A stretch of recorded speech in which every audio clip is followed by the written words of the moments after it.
জামাতে ইসলামের পর এবার চরমোনাই পীরের সঙ্গে বৈঠকে বসলেন বিএনপির মহাসচিব মির্জা ফখরুল ইসলাম আলমগীর। চরমোনাই পীর সৈয়দ মোহাম্মদ রেজাউল করিমের দল ইসলামী আন্দোলনের কেন্দ্রীয় কার্যালয়ে অনুষ্ঠিত হয় এ বৈঠক। ২৭ জানুয়ারি দুপুর ১২টার দিকে পুরানা পল্টনের দলীয় কেন্দ্রীয় কার্যালয়ে পৌঁছান জনাব আলমগীর। তার সঙ্গে আছেন দলের ভাইস চেয়ারম্যান বরকতুল্লাহ।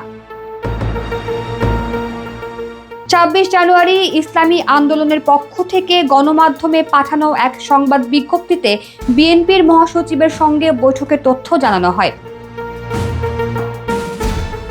এর আগে ২১ জানুয়ারি জামাতে ইসলামীর আমির শফিকুর রহমান বরিশালে গিয়ে চরমোনাইয়ের পীরের সঙ্গে সাক্ষাৎ করেন। দুপুরে পীরের বাড়িতে তারা মধ্যাহ্নভোজে অংশ নেন। ইসলামের বিভিন্ন বিষয়ে ভিন্নমত থাকলেও দুই দলের শীর্ষ নেতাদের ওই সাক্ষাৎ বা বৈঠকের ঘটনা দেশের ধর্মভিত্তিক ইসলামীপন্থীদের রাজনীতিতে কৌতূহলের সৃষ্টি করে। এর এক সপ্তাহের মাথায় বিএনপির মহাসচিব মির্জা ফখরুল ইসলাম চরমোনাইয়ের পীরের সঙ্গে সাক্ষাৎ করতে তার কার্যালয়ে গেলেন। এর আগে ২২ জানুয়ারি খেলাফত মজলিসের আমির, মহাসচিব সহ ৯ সদস্যের প্রতিনিধি দলের সঙ্গে বৈঠক করেছেন বিএনপির মহাসচিব ও দলের স্থায়ী কমিটির সদস্য নজরুল ইসলাম খান। খেলাফত মজলিস একসময় বিএনপির নেতৃত্বাধীন ২০ দলীয় জোটের শরিক ছিল।